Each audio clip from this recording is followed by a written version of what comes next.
이 시간 우리에게 주시는 하나님의 말씀은 누가복음 21장 5절에서 19절까지의 말씀입니다. 누가복음 21장 5절에서 19절까지의 말씀입니다. 하나님의 말씀을 경청하십시오.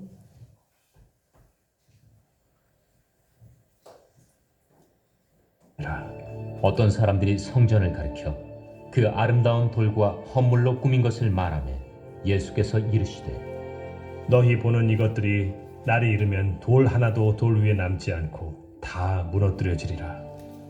선생님이요, 그러면 어느 때에 이런 일이 있겠사오며 이런 일이 일어나려 할 때 무슨 징조가 있사오리까?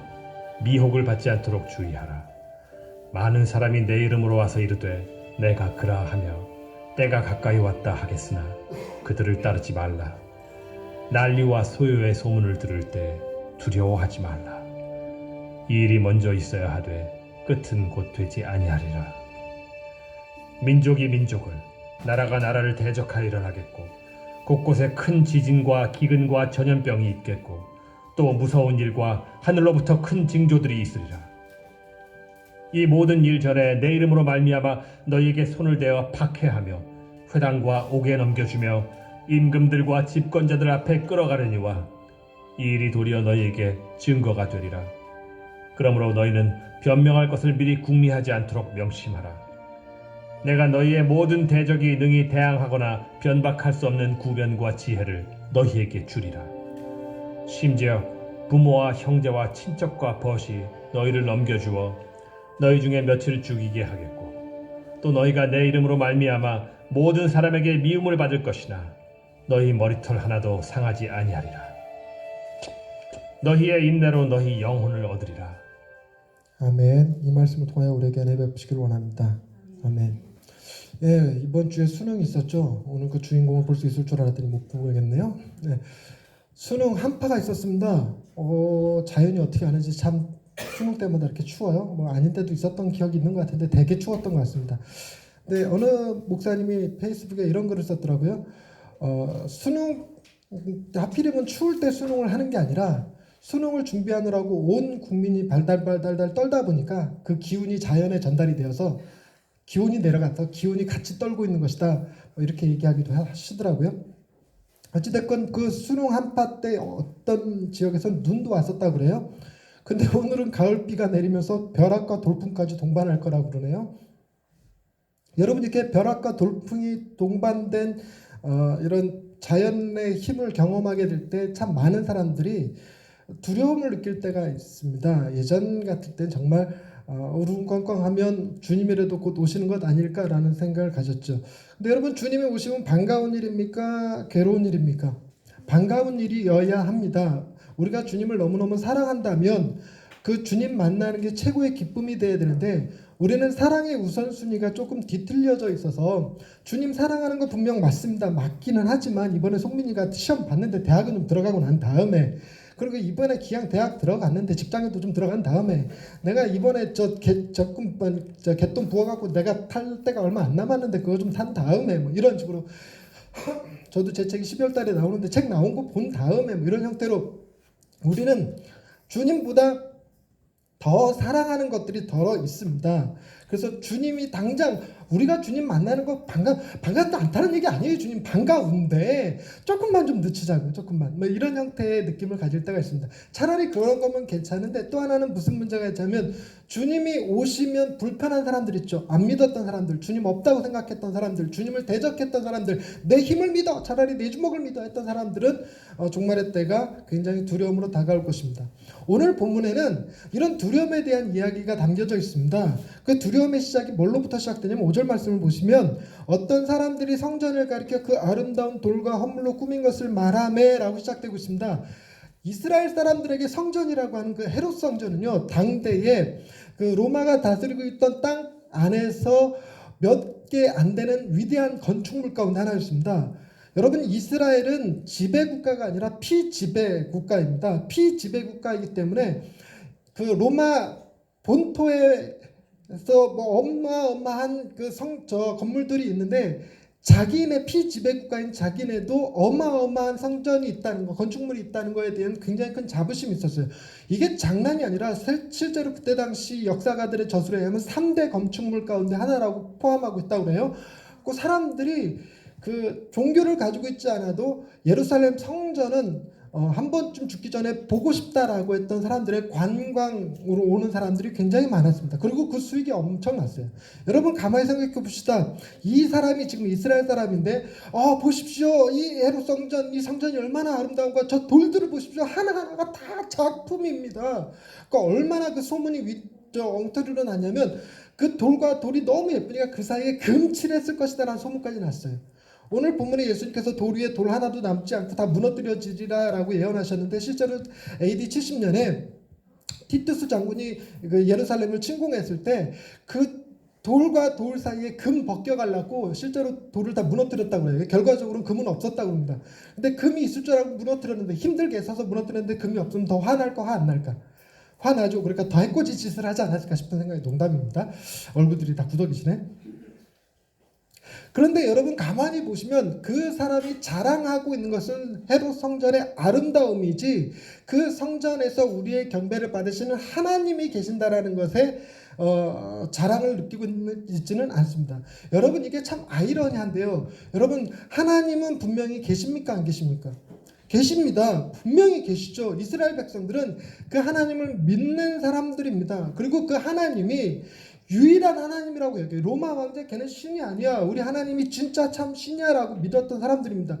그럼에도 불구하고 그 신을 모시고 있는 헤롯 성전, 그 아름답고 위대한 성전이 있는 이스라엘이 지배국가가 아니라 비지배국가예요. 하나님보다 누가 더 강하다는 얘기가 역설적으로 나오냐면 로마 황제가 더 강하다는 느낌이 들어요. 여러분이 로마 황제라면 그런 느낌을 주는 헤롯 성전을 더 잘 관리하도록 할까요? 아니면 무너뜨릴까요? 무너뜨리지 않습니다. 왜냐하면 그냥 있으면 내가 누구보다 세다고 느껴지는 거예요.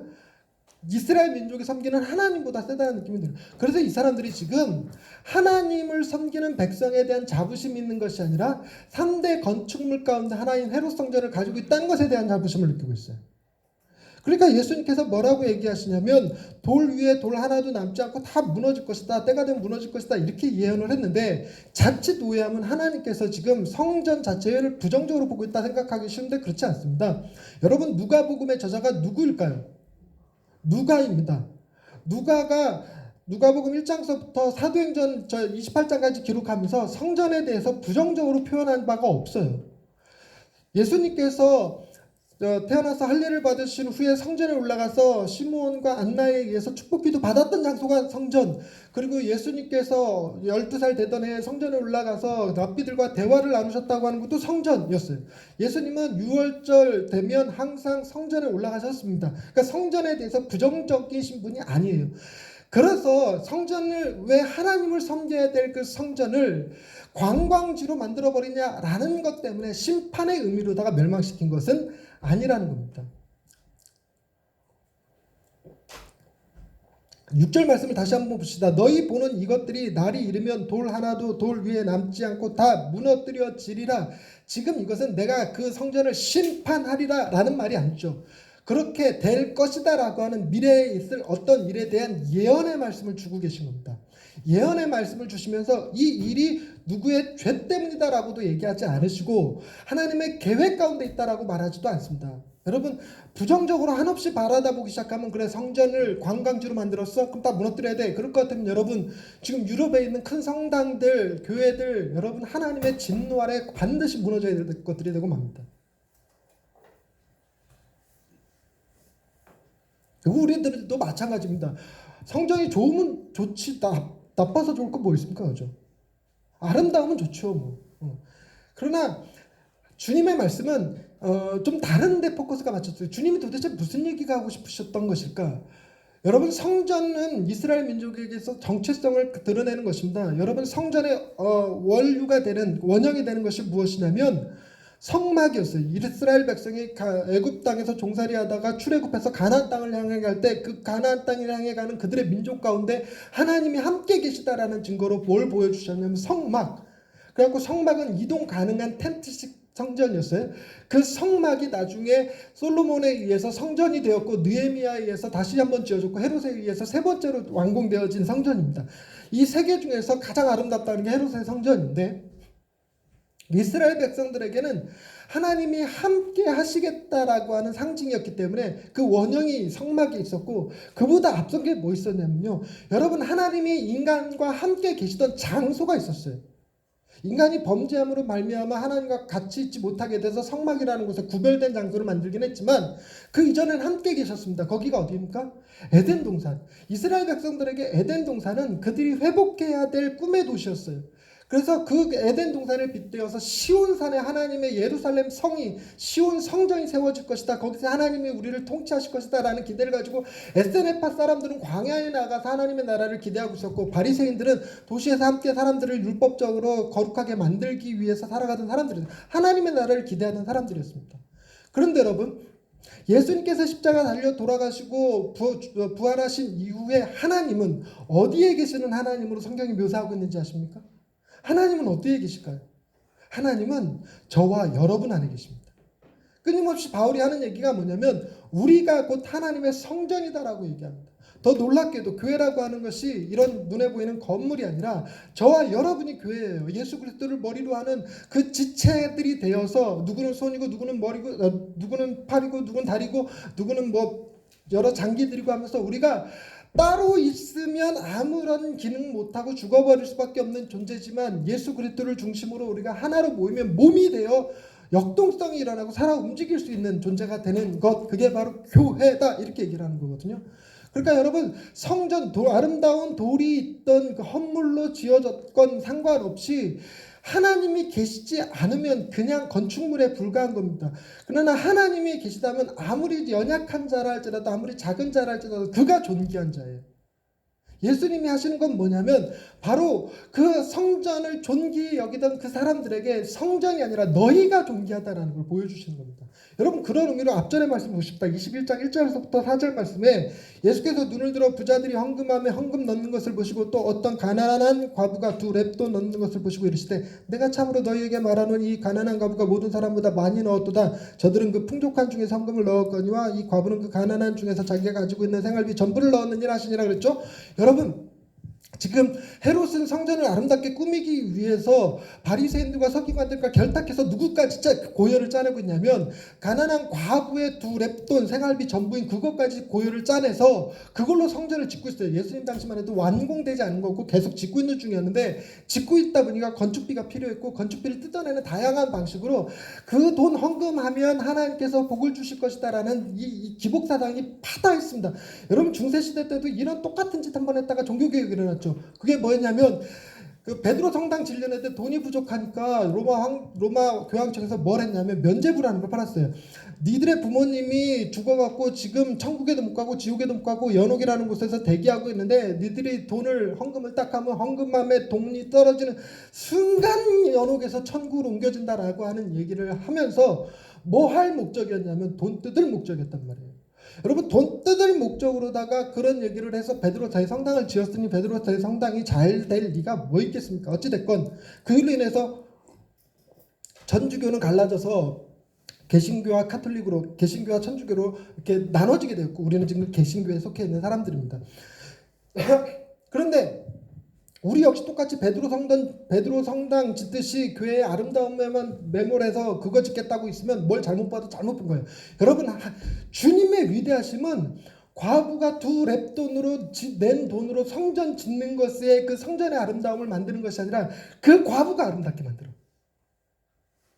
여러분 우리가 내는 헌금으로 우리 교회를 아름답게 하시는 하나님이 아니라 우리를 아름답게 하시는 하나님이라는 거예요.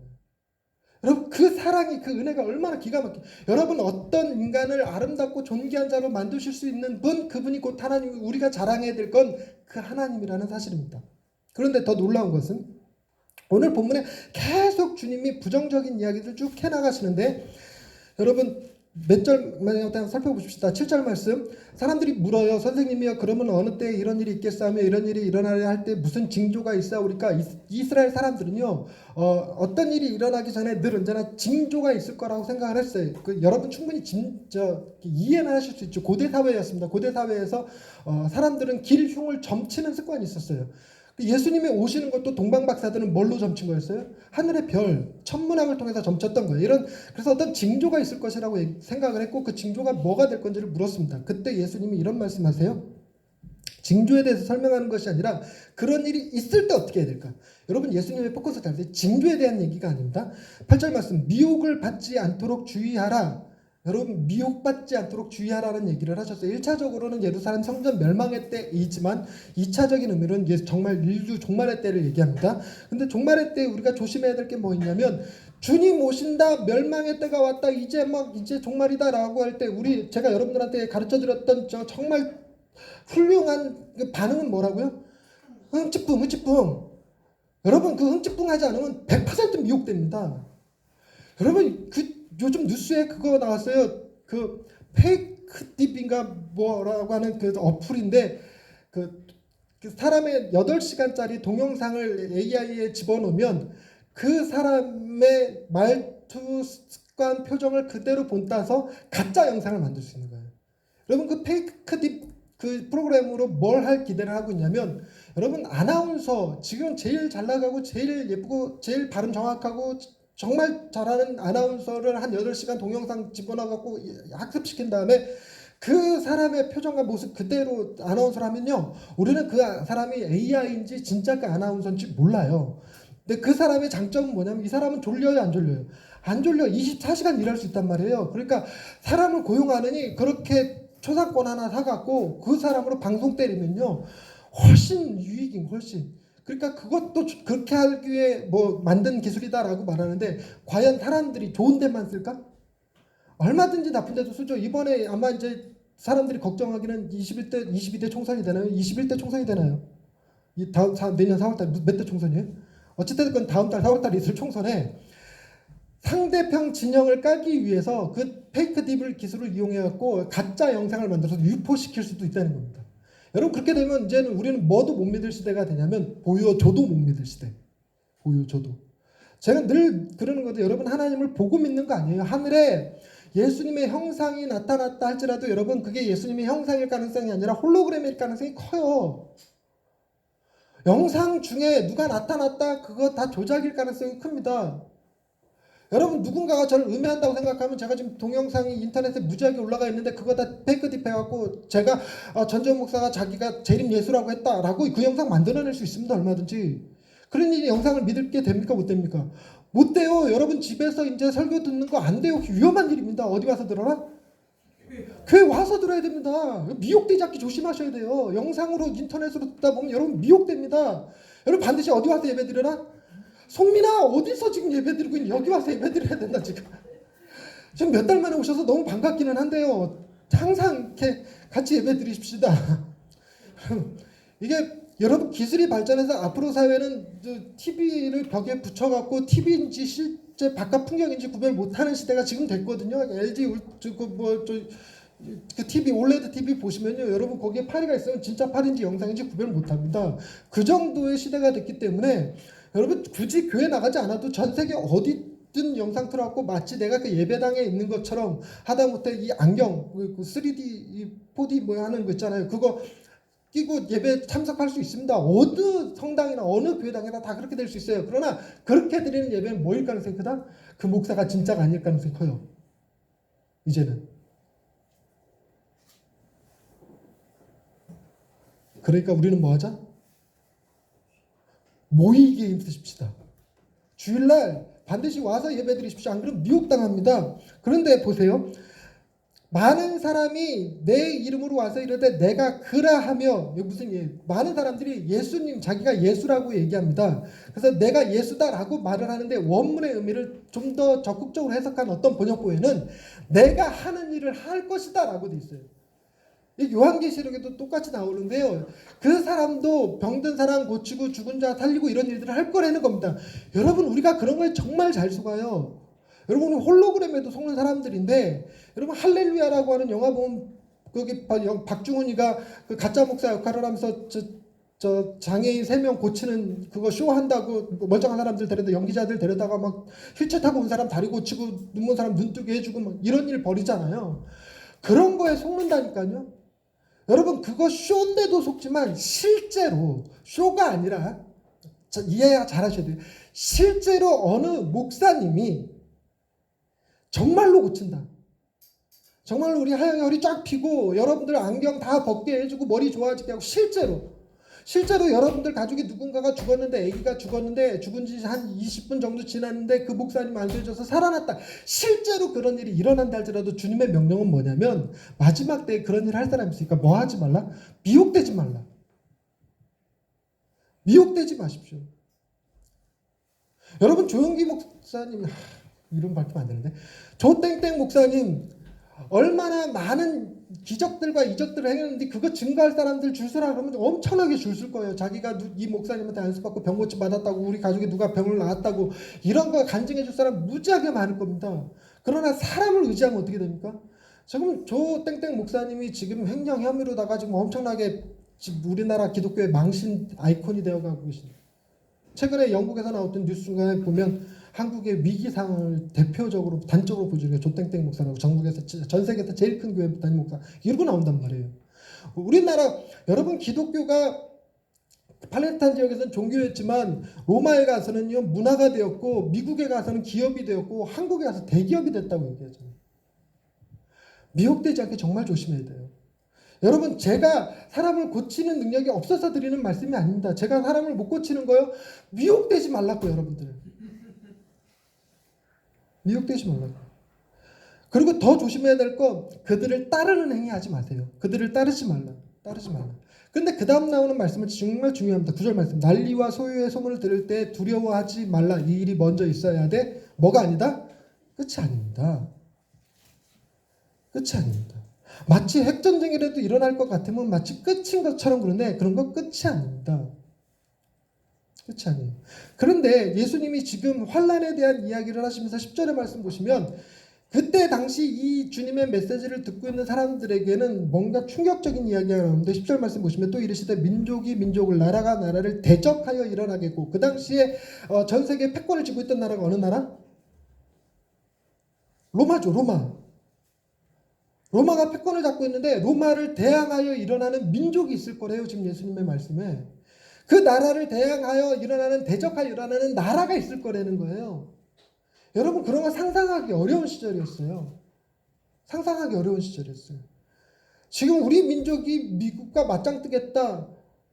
나 좀 맞짱 떴으면 좋겠어요. 그 방위비 6조 그거 정말 맞짱 떠갖고 안 줬으면 좋겠는데 어찌 됐건 간에 여러분 우리나라가 맞짱 뜨면요 우리나라랑 싸워서 이길 수 있는 나라가 별로 많지 않대요. 여러분 이스라엘은 왜 하는지 모르겠는데 우리나라는 도시 한복판에다가 또 도로 한복판에다가 탱크 갖다 놓으면 탱크를 운영할 수 있는 일개 소대가 5분 만에 소집이 된대요. 지나가는 사람이 다 몰 수 있어요. 내가 분대장이에요. 내가 지휘할 수 있어요. 이런 사람 우리는 다 예비군들이잖아요. 민방애들. 전 세계에서 육군 전력이 가장 강한 나라 우리나라. 여러분 우리나라랑 일본이랑 맞짱 뜨면요 일본은 그 3일 만에 초토화 된대요. 일본은 우리 땅에 발도 못 들여놓는 발 들여놓는 순간 일본 자유대가 우리나라에 발 들여놓는 순간 주변에서 이렇게 핸드폰 다 꺼내서 이렇게 하고 있죠. 웬만한 남자들 다 총 다 줄 수 있는데 그 자유대 때들보다 총 더 잘 쏴요. 총 한 자루만 있으면 다 죽일. 이런 얘기를 왜 하냐면 여러분 6.25를 겪었던 우리나라도 지금 현재까지 이제 뭐 할 수 있는 나라가 됐냐면 민족과 민족을 맞짱 뜰 수 있는 나라, 나라와 나라를 맞짱 뜰 수 있는 나라가 됐어요. 우리가 불과 20-30년 전만 해도 미국을 어떻게 이긴다고 생각했겠어요? 미국은 세계의 경찰이라고 생각했단 말이에요. 근데 주님의 말씀은 뭐냐면 어느 민족도 영원한 민족이 없고 어느 나라도 영원한 나라가 없습니다. 여러분 로마의 지배를 받고 있는 이스라엘 민족에게 환란이 단순히 환란으로 끝나지 않는다는 얘기예요. 그리고 그 다음 말씀 나라 민족이 어느 특정한 국가가 하나의 국가를 이룬다 할지라도 더 무서운 게 11절에 곳곳에 큰 지진과 기근과 전염병이 있겠고 또 무서운 일과 하늘로부터 큰 징조들이 있을 거라고 얘기를 합니다. 이것에 대해서 오늘은 좀 더 심하죠. 단순히 지진과 전염병과 기근과 이런 정도가 아니라 우리는 그 방사능 오염에 대해서도 긴장해야 되잖아요. 그런데 주님은 이런 말씀을 하십니다. 12절 말씀. 이 모든 일 전에, 이렇게 어마어마한 일이 일어나기 전에 내 이름으로 말미암아 너희에게 손을 대어 박해하며 회당과 옥에 넘겨주며 임금과 집권자들 앞에 끌어가려니와, 여기까지 읽으면 여러분 이런 일이 일어나기 전에 예수를 믿어야 되겠습니까? 얼른 믿다가도 버려야 되겠습니까? 여러분 정작 우리가 무서워해야 될 것은 성전이 회파돼서 무너지는 거 그런 거 아니고요. 저 전쟁이 일어나는 그런 거 아니고요. 온 땅에 전염병과 지진과 기근의 문제가 아니라 우리가 예수를 믿는다는 것 때문에 끌려가고 잡혀가고 고문당하고 하는 것들이 있거든요. 또 다른 거 한번 보실까요? 16절 말씀. 심지어 부모와 형제와 친척과 벗이 너희를 넘겨주어 너희 중에 몇을 죽이게 할 것이다. 여러분 그러면 우리가 예수를 믿어야 되겠습니까? 말아야 되겠습니까? 이 박해가 일어나기 전에, 환란이 일어나기 전에. 굉장히 중요한 결단을 우리에게 촉구하고 계시죠. 여러분 지금 우리 16절에 읽었던 부모와 형제와 친척과 벗이 너희를 넘겨준다라고 하는 말이 우리에게 크게 와닿지 않을 수 있어요. 그러나 예수님 당시에는 공동체가 아주 중요한 핵심 문화였어요. 그렇기 때문에 공동체로부터 버려진다, 특히나 부모 가족으로부터 버려진다, 이거는 거의 사형 선고나 마찬가지였어요. 사실 지금도 우리가 우리 부모로부터 버려짐을 당한다, 정말 살기 싫을 것 같은데 이때 당시는 더 심했습니다. 근데 그 부모가 버리는 정도가 아니라 그 부모가 오히려 사람들한테 죽이라고 내어준다는 거예요. 예수 믿는다는 이유 하나 때문에. 여러분 이런 일이 벌어질 때 우리가 결단해야 돼요. 지금 이 순간이 바로 그 결단의 순간인데, 이런 일이 벌어질 때 너희는 믿을 거냐 안 믿을 거냐. 여러분 한번 손들어 보실까요? 우리가 집권자들 앞에 끌려가서 회당과 옥에 들어가고 뭐 가족과 친구와 친척들로부터 버림받게 되고 그렇게 된다고 할지라도 나 예수님 믿겠습니다 하시는 분 손들어 주세요. 아무도 없네 세상에.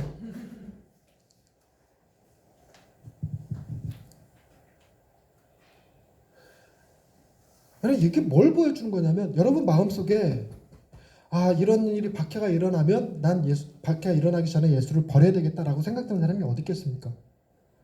그런다 할지라도 예수를 믿을 수밖에 없는 처지. 그러니까 무슨 얘기냐면 예수 믿는 게 내 의지로 되는 게 아니에요. 예수를 부인하지 못해서 사람들이 순교했던 게 아니에요. 부인하지 않으려고 해서 순교한 게 아니라 부인하지 못해서 순교한 거라고요. 우리나라는 세계 3대 순교자가 제일 많이 배출된 나라예요. 우리나라는 기독교가 이 외세 강국에 의해서 들어온 게 아니라 중국에 가서 복음을 받아 들어가지고 왔던 천주교와 가톨릭이 있어서 그때 당시 세국 정책을 폈던 정부라고 안 하고 그때 뭐라 그래요? 흥성대공에 있던 거기를 뭐라고 임금들이 있는 곳을 궁전 그런 데서 정부라고 안 하고 하는 표현이 있는데 거기서 다 죽였잖아요.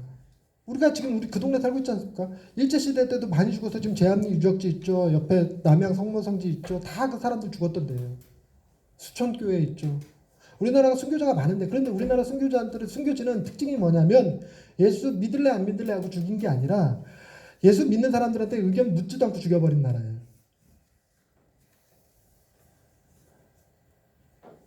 일본은 예수님의 형상을 바닥에 놓고 이거 밟고 지나가는 사람 살리고 안 밟고 지나가면 죽이고 했었어요.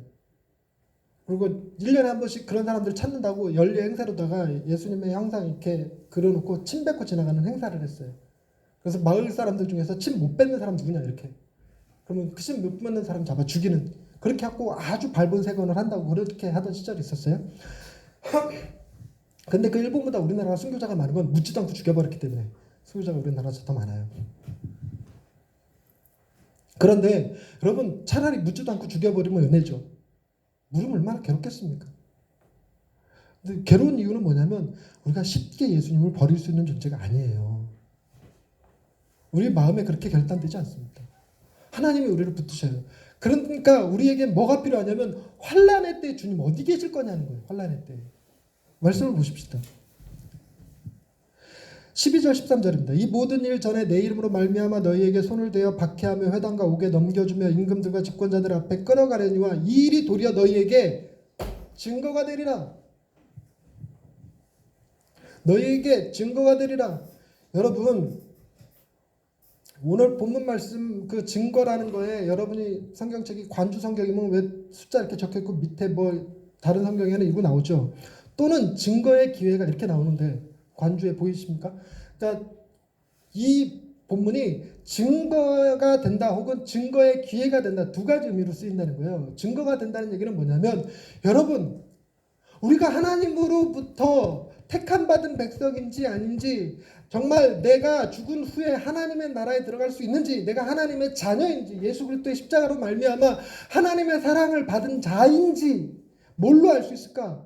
다양한 증거들이 있겠지만 하나의 증거가 뭐냐면 사람들이 우리를 예수 믿는다는 걸로 말미암아 박해하고 옥에 가두는데 우리의 마음이 뭐 하게 돼요? 내가 살고자 하는 의욕에 의해서 예수를 부인하지 못하게 되는 거예요.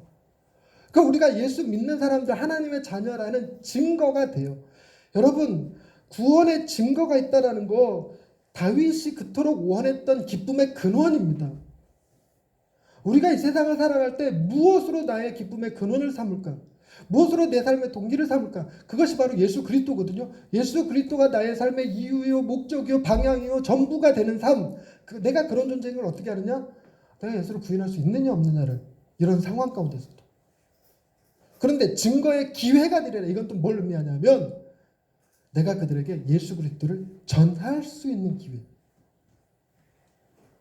내가 단순히 하나님의 택함받은 백성이고 사랑받는 백성이라는 걸 넘어서서 하나님께서 나를 통하여서 다른 사람들을 구원하시기를 원하고 하나님에 대한 메시지를 전달하기를 원하는 구약시대에서는 선지자들만 지금 예수님 당시에는 세례 요한만 감당하던 그 일을 하게 될 거라는 겁니다. 그리고 더 놀라운 것은 여러분이 알고 있는 사람들 중에 이렇게 왕에게 박해받고 회당과 옥에 넘겨주어 임금들과 집권자들 앞에 끌려간 사람 있죠. 누굽니까? 예수님. 부모와 형제과 친척과 벗이 넘겨주어 죽게 된 사람, 대표적인 사람 누구예요? 예수님. 여러분 우리가 예수님처럼 된다는 거예요. 근데 우리에게 희망이 있죠. 여러분 18절 19절 말씀 보세요. 너희 머리털 하나도 상하지 아니하리라. 왜요? 너희의 인내로 너희 영혼을 얻으리라. 왜요? 여러분 그 박해로 말미암아 가족에게 버림받고 제자들에게 팔려지고 제자들에게 버림받고 그리하여 사람들한테 조롱과 침뱉음 당해서 십자가에 달려 돌아가신 그 주님은 그 모든 박해의 근본이었던 죄, 저주 그 모든 것을 친히 담당하신 분이세요. 그래서 여러분 잘 들으셔야 될 게 우리가 박해와 환난을 당하나 우리는 그 저주를 받지는 않습니다. 박해와 환난이 우리를 하나님의 사랑에서 끊어놓지 않아요. 예수님은 끊어주셨지만 아버지 어찌 나를 버리시나이까 하고 끊어졌지만 우리는 절대 끊어지지 않아요. 하나님이 그렇게 끊어져 버렸던 예수님도 3일 만에 부활시키셨는데 우리 역시 하나님의 사랑에 끊어지지 않을 뿐만 아니라 머리털 하나도 상하지 않게 다 회복시켜 주셔요. 왜요? 우리의 모든 죄를 주님이 다 짊어지셔서 죄의 값으로 우리가 박해를 받는 게 아니기 때문에 그렇습니다. 이게 첫 번째 위로예요. 여러분 박해가 오고 가족들에 의해서 버림받으나 그러나 우리가 머리털 하나도 상하지 않고 우리가 영혼을 얻으리라는 것, 생명을 얻으리라고 하는 사실은 굉장히 큰 축복입니다. 여러분 그럴 것 같으면 여러분 환난 얼마든지 겪죠. 우리가 정금같이 나아올 건데. 그런데 더 중요한 문제는 14절 말씀 읽어보십시다. 함께 읽겠습니다. 14절 시작. 그러므로 너희는 변명할 것을 미리 궁리하지 않도록 명심하라. 변명할 것을 미리 궁리하지 마라. 그리고 여러분 관점 보시면 전쟁, 민족과 민족이 나라와 나라가 전염병과 기근과 이런 것들이 먼저 일어난다고 그럽니까? 박해가 먼저 일어난답니까?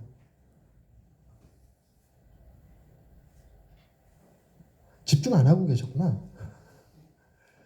여러분 박해가 먼저 일어난다고요.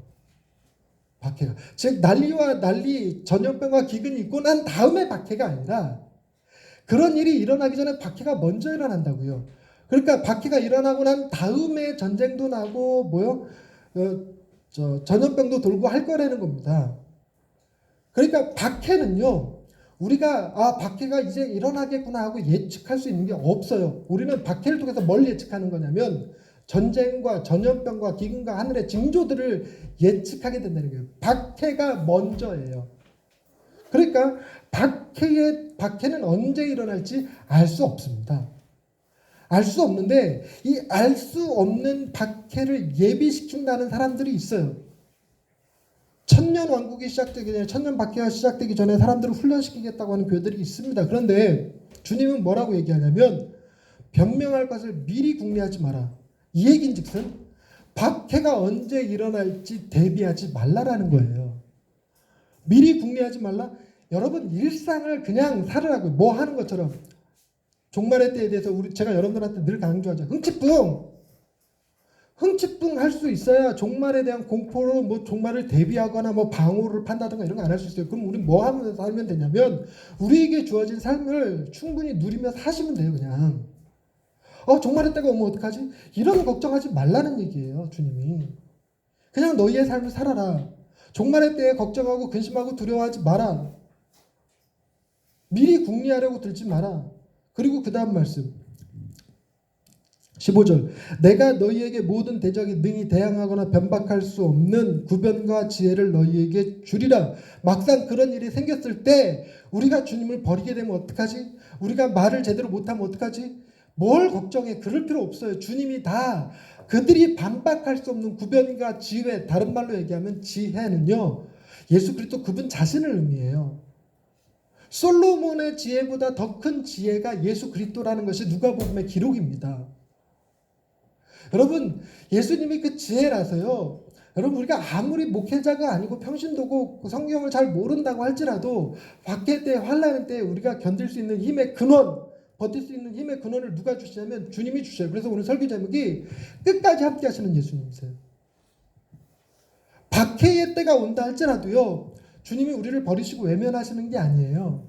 평상시 그냥 니들 살 대로 살아. 그래서 정말 중요하고 정말 힘들고 어려울 때가 오면 내가 도와줄게. 할 말 줄게. 능히 이길 수 있게 해줄게. 여러분 우리의 승리가 되시는 그 주님이세요. 그래서 너희가 실제로 몇이 죽는다 할지라도 여러분 죽는다 할지라도 머리털 하나 상하지 않게 될 거라는 말을 믿으시기 바랍니다. 죽음이요 주님이 이미 보여줬잖아요. 죽음이 끝이 아니라는 것을 죽고 부활하신 주님이 우리에게 말씀하신단 말이에요. 죽는다 할지라도 내가 너희의 머리털 하나도 상하지 않게 해줄게. 죽는다 할지라도 내가 너희의 영원히 생명을 얻게 해줄게. 여러분 우리의 믿음의 담대함은 어디서 나와야 됩니까? 바로 이 주님으로부터 나와야 돼요. 그 주님이 우리를 성전 삼아 계셔요. 그래서 평상시에 우리가 세상 그 어떤 것에도 두려워하지 않고 살아가게 하시고 더 큰 중요한 거는 박해가 온다 할지라도 두려워하지 않게 만드시는 그 힘이에요. 여러분 세상을 두려워하지 않는 자가 세상을 이기는 자입니다. 세상을 두려워하지 않는 자가 세상을 누릴 수 있는 자가 되는 거예요. 뭐 한 상황에서도 누립니까? 곧 세상 멸망하겠구나라는 상황에서도 여러분이 자유할 수 있다면 담대할 수 있다면 그 무엇이 우리를 공포와 두려움 가운데 몰아넣을 수 있겠습니까? 대학 못 들어가면 어떡하지? 직장 취직 못하면 어떡하지? 결혼 못하면 어떡하지? 애 못 낳으면 어떡하지? 세상 사람들은 두려워한다 할지라도요. 여러분들 그까이 거 두려워하실 거 없어요. 하나님의 이끄심을 인도하심을 믿으실 수 있기를 바랍니다. 우리에게는 누가 계시냐면 끝까지 함께 하시는 예수님이 계신 줄로 믿으시기 바랍니다. 기도하십시다. 하나님, 우리가 성전입니다. 우리가 하나님이 가장 존귀하게 여기는 자들입니다. 하나님이 우리와 함께 하시기를 기뻐하시며 우리를 세상의 기준이 아닌 하나님의 기준으로 존귀하고 보배롭고 하나님의 자녀이고 택하신 백성이고 왕같은 나라고 거룩한 제사장 되게 하신 것을 믿습니다. 우리가 이 믿음 가지고 세상을 살아가게 하옵소서. 세상이 아무리 소란하고 금방이라도 곧 지구가 멸망할 것처럼 이 나라가 없어져 버릴 것처럼 떠든다 할지라도 우리의 마음에 기쁨이 사라지지 않게 하시고 세상 사람들이 이해할 수 없는 담대함을 가지고 살아가는 예양의 식구들 다 되게 하옵소서. 예수님의 이름으로 기도드립니다. 아멘.